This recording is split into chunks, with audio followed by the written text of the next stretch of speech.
Good day po sa ating lahat and welcome to Kuya Jason, and nandito po ako to add value. I just want to remind you that you are blessed, you are favored, and you are extraordinary. At kung bago po kayo dito sa aking channel, kindly subscribe this channel para po ma-notify po kayo sa ating po mga videos. At ganun din po, if you have some topics na gusto nyo po na discuss po natin dito sa ating videos channel, so you can comment it down on this content. Maraming salamat. I hope that you will enjoy listening this content. Have a great day. Okay, so good day to all of you. So I am making this recording for my students in Inquiries Investigation and Immersion. So for today, I will be discussing about the mixed method research design. So I have borrowed this presentation from Institute of Education and Research, University of Dhaka. So what we will be discussing today.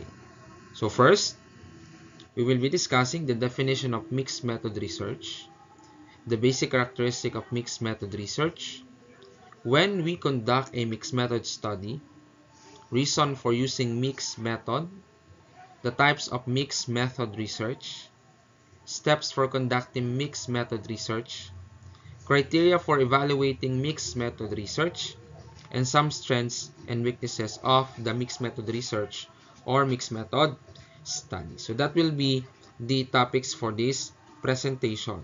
So balikan muna natin yung basic concept ng quantitative at qualitative research para mas maunawaan natin kung ano ba ang ibig sabihin ng mixed method research o study. Quantitative research. Quantitative research is a way of collecting numerical research or data which then can be converted into usable statistics. So, pag sinabi po natin quantitative research, dito po nagko-collect po tayo ng mga numerical data. So, pwede pong gumamit tayo ng mga survey, questionnaire, para po ma-transform natin yung ating mga data into numbers. And we analyze quantitative data using statistics. There's basically two types of statistics. We have descriptive statistics and we have the inferential statistics. So descriptive statistics are the usual statistical tools that we are using that does not require testing of hypothesis. Example po, kapag po tayo ay may example ng ating SOP, for example, we have statement of the problem, what is the demographic profile of the respondent? Usually, what we use in the demographic profile of the respondent is what we call as descriptive statistics. Specifically, gumagamit po tayo doon ng frequency, ng rank, ng percentage. Yung po malimit natin ginagamit doon. Or kaya naman po, kung may mga tanong tayo, example, what is the extent of implementation? What is the extent of agreement? Na gumagamit po tayo ng Likert scale. So usually, ang ginagamit po din natin doon is descriptive statistics. Ginagamit natin yung ranking, ginagamit natin yung weighted mean, at gumagamit rin po tayo minsan ng composite mean. Minsan, kinukuha din yung standard deviation. Depende po kung ano yung kailangan. Pero, if we have questions kagaya ng, is there a significant relationship or is there a significant difference or significant correlation, ang gagamitin na po natin doon ay yung tinatawag natin na inferential statistics. So, depende po sa katanungan. Ano po? If we are looking for significant difference, pwede gumamit po tayo ng t-test or z-test. Depende po sa dami ng mga respondents. Pwede rin po pag tinatanong ang significant relationship, pwede po tayong gumamit ng chi-square or person or correlation for correlation or regression analysis at marami pong inferential statistical tools. So, quantitative research uses measurable data to formulate facts and uncover pattern in research. So, yan po yung quantitative research. Sunod naman po ay ang qualitative research. Qualitative research is used to gain a deeper understanding of the subject. Yun naman po ang kagandahan kay qualitative research. Si qualitative research po, mas malalim nating nauunawaan yung isang problema. Okay? Compared to a quantitative study. because there are limitations in the quantitative study that can be sufficed by qualitative research. Kaya minsan po pinagsasama po natin yung dalawa. So, qualitative research, kumbaga po sa puno, ang qualitative research, yung po yung ugat, yung po yung mas malalim na parte, ano? Yung quanti, yun yung malimit natin at mas madali nating mapansin. Okay po? So, qualitative research requires qualitative data. Ano po? Ang qualitative data po natin ay mga text data na minsan galing po sa interview, galing po sa observation. So, it helps to develop ideas or hypotheses. It used to uncover trend in thoughts and opinions. Common methods used are focus group discussion, individual interview, and observation. Yun po yung malimit nating ginagamit kay qualitative research. So, yun po yung two basic na types of research. Quantitative, gumagamit po tayo ng numeric data, and qualitative, usually gumagamit po tayo ng text data. So, pag pinagsama po natin yan, ang tawag po doon ay mixed method research. What is a mixed method research? Mixed method research is a procedure for collecting, analyzing, and mixing both qualitative and quantitative method in a single study or series of studies to understand a research problem according to Creswell and Plano-Clark 2011. So, based on the definition, sinasabi niya lang po ng mixed method research ay pinagsamang qualitative at quantitative study.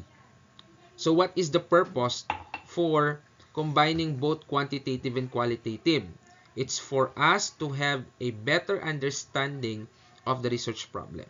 Kagaya po ng sinabi ko kanina, si qualitative, meron siyang sariling strength and weakness. Si quantitative, meron din siyang sariling strength and weakness. Ngayon, pinagsasama po natin yung dalawang types of research para po kung ano man po yung kahinaan ng kabila ay masuportahan ng isa. So, ang kakulangan ng quali ay pwedeng masuportahan ng quanti at ang kakulangan ng quanti ay pwedeng masuportahan ni quali. Ano po? So, kaya po natin pinagsasama. And the very reason for that is to gain better understanding of the research problem. So, mixed method research design. So, what is a mixed method research design? So, every research starts with a purpose or objective.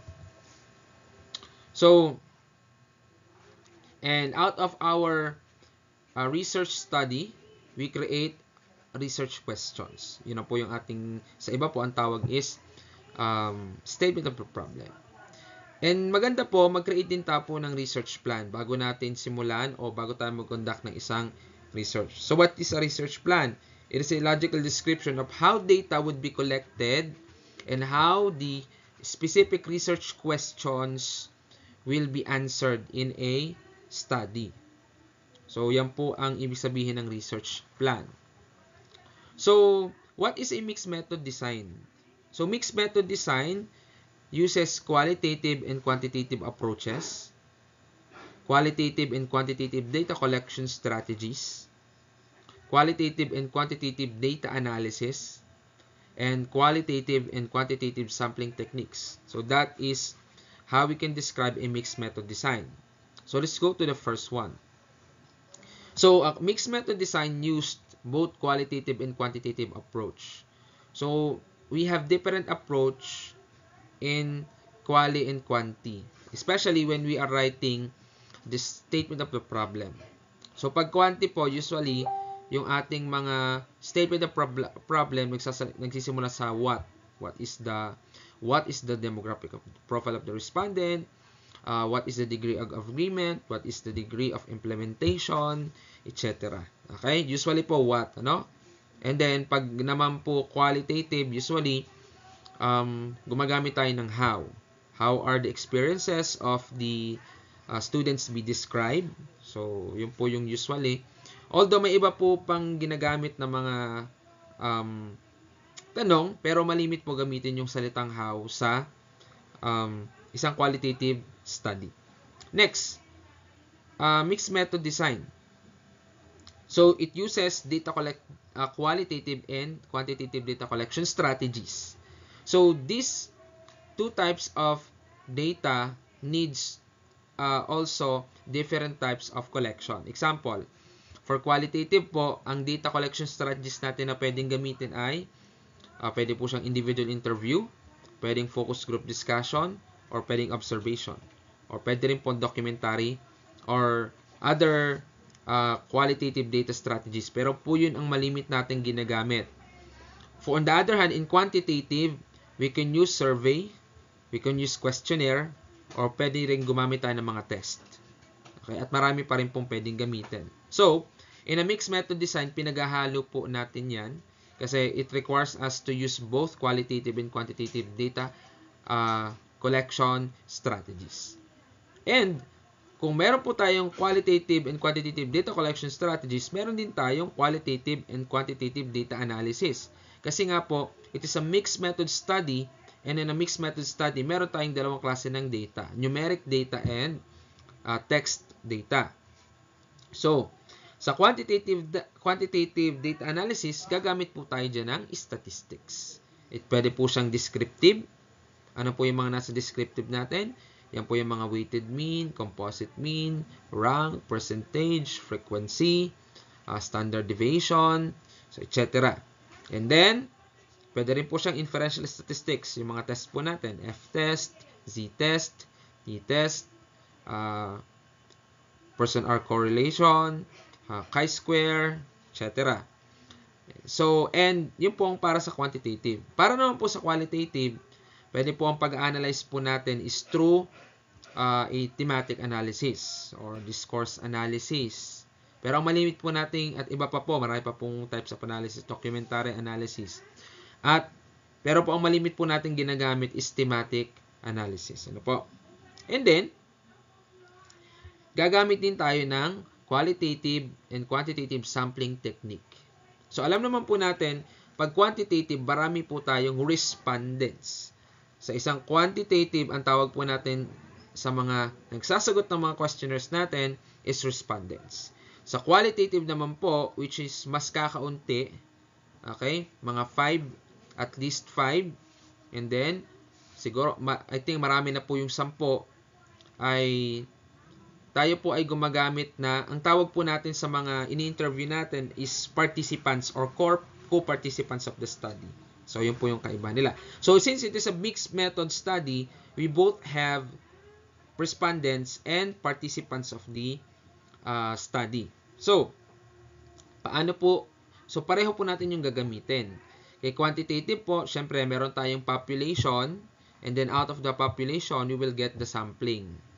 Ano po? Pwede tayong gumamit ng Rausoff sample calculator. Tapos, tayo pipili po tayo kung ang gagamitin po ba natin is random sampling, stratified sampling, and the different types of sampling. Pagdating naman po kay qualitative, paano po natin pipiliin ang ating pong mga participants? We have to set criteria para po doon sa ating mga magiging participants of the study. Okay? May criteria po tayo. Halimbawa po, kung ang inyo pong study is about sleep deprivation. Sabihin na po natin na naglagay ka po ng criteria kung sino po ang iyong magiging participant of the study. Sabihin na natin, ang una mong criteria, dapat siya ay natutulog ng less than 4 hours. Dapat siya ay estudyante. Dapat siya ay nag-aaral sa Dagatan Integrated National High School. Dapat siya ay nasa yung strand or kung anong strand yan. So, dapat po siya naka-specify. So, pag swak po doon sa mga criteria na nilagay po natin, then, pwede po siya maging participant of our study. So, basically, that is how we choose participants for qualitative study. Okay po? So, how would you combine the two types of data? Since quantitative are numeric data, so numbers po yan, and qualitative, they are text data. So we collect both quantitative and qualitative data. For quantitative data, the following may be used. We can use questionnaire, survey, census, attendance record, checklist. And there are other things or other collection tool that we can use. And for qualitative data, we can do interview, observation, focus group discussion, document studies or documentary analysis, case study, and audiovisual materials. So basically, this is how we perceive or view mixed method. So this is the basic framework. Kung paano po natin pagsasamahin yung quali and quanti na data. So meron tayong dalawang klase ng data. We have quanti data and quali data. So kuhanin natin yung ating kuhanin natin yung findings ng ating quantitative data. Kuhanin din natin yung findings ng ating qualitative data. Then, i-compare natin yung ating mga findings. Then, let's come up with the general findings. Ano po? Na magkasama yung quali and quanti data. So, basically, yun yung picture kung paano natin pinagsasama yung dalawang klase ng data in a mixed method study. So, a mixed method researcher do the following. A mixed method researcher collect both quantitative and qualitative data. Hindi po tayo makakapag mixed method research kung isa lang klase ng data ang meron tayo. Example, kung meron lang tayong numeric data at wala tayong text data, hindi natin siya pwedeng gawin.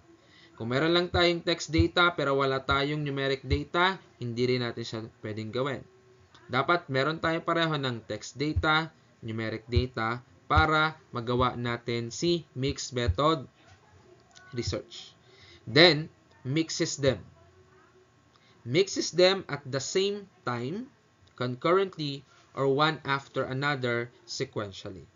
And emphasize both equally or unequally. Ibig sabihin po, si mixed method researcher ay pinaghahalo niya o pinagsasama niya yung quantitative and qualitative data. Sabi doon, pwede silang sabay o magkasabay or pwedeng sequentially o magkasunod.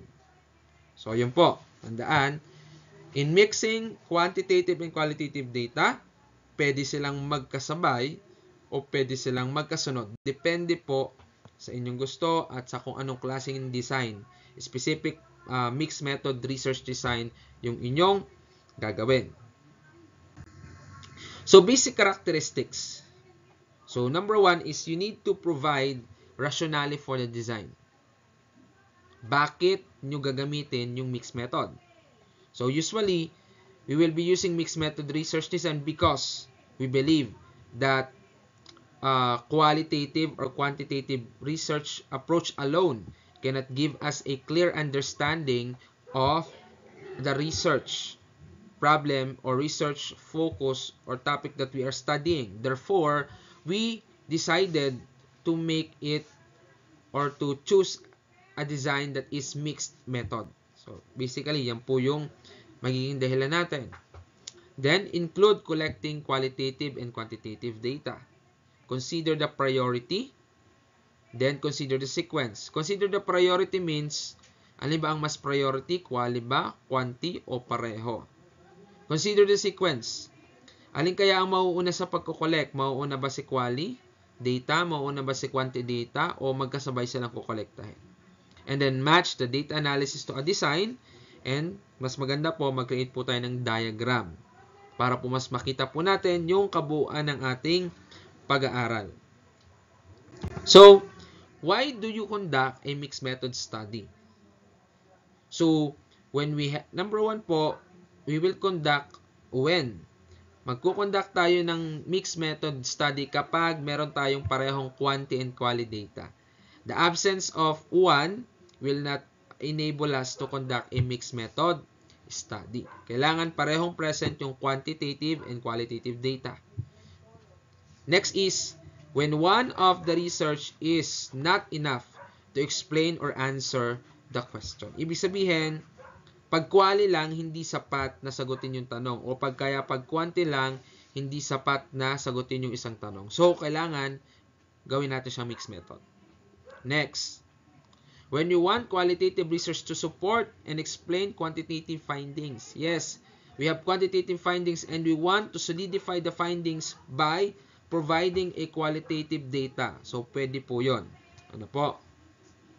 Then, when we want to generalize findings to a large population and when we want to provide alternative perspective in a study. So, yun po yung mga pagkakataon na tayo po ay magko-conduct ng mixed method study.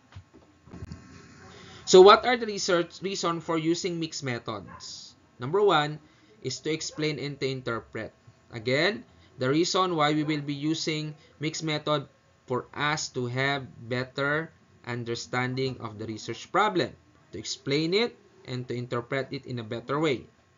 Number 2, explore a phenomenon. Phenomenon, mga pangyayari na gusto po nating maunawaan. So, pwede po tayong gumamit ng mixed method. Next, to develop and to test new instrument, to complement strength of a single design, to overcome the weakness of a single design, to address a question at different levels, and to address a theoretical perspective at different levels. So those are the reason for using mixed method design.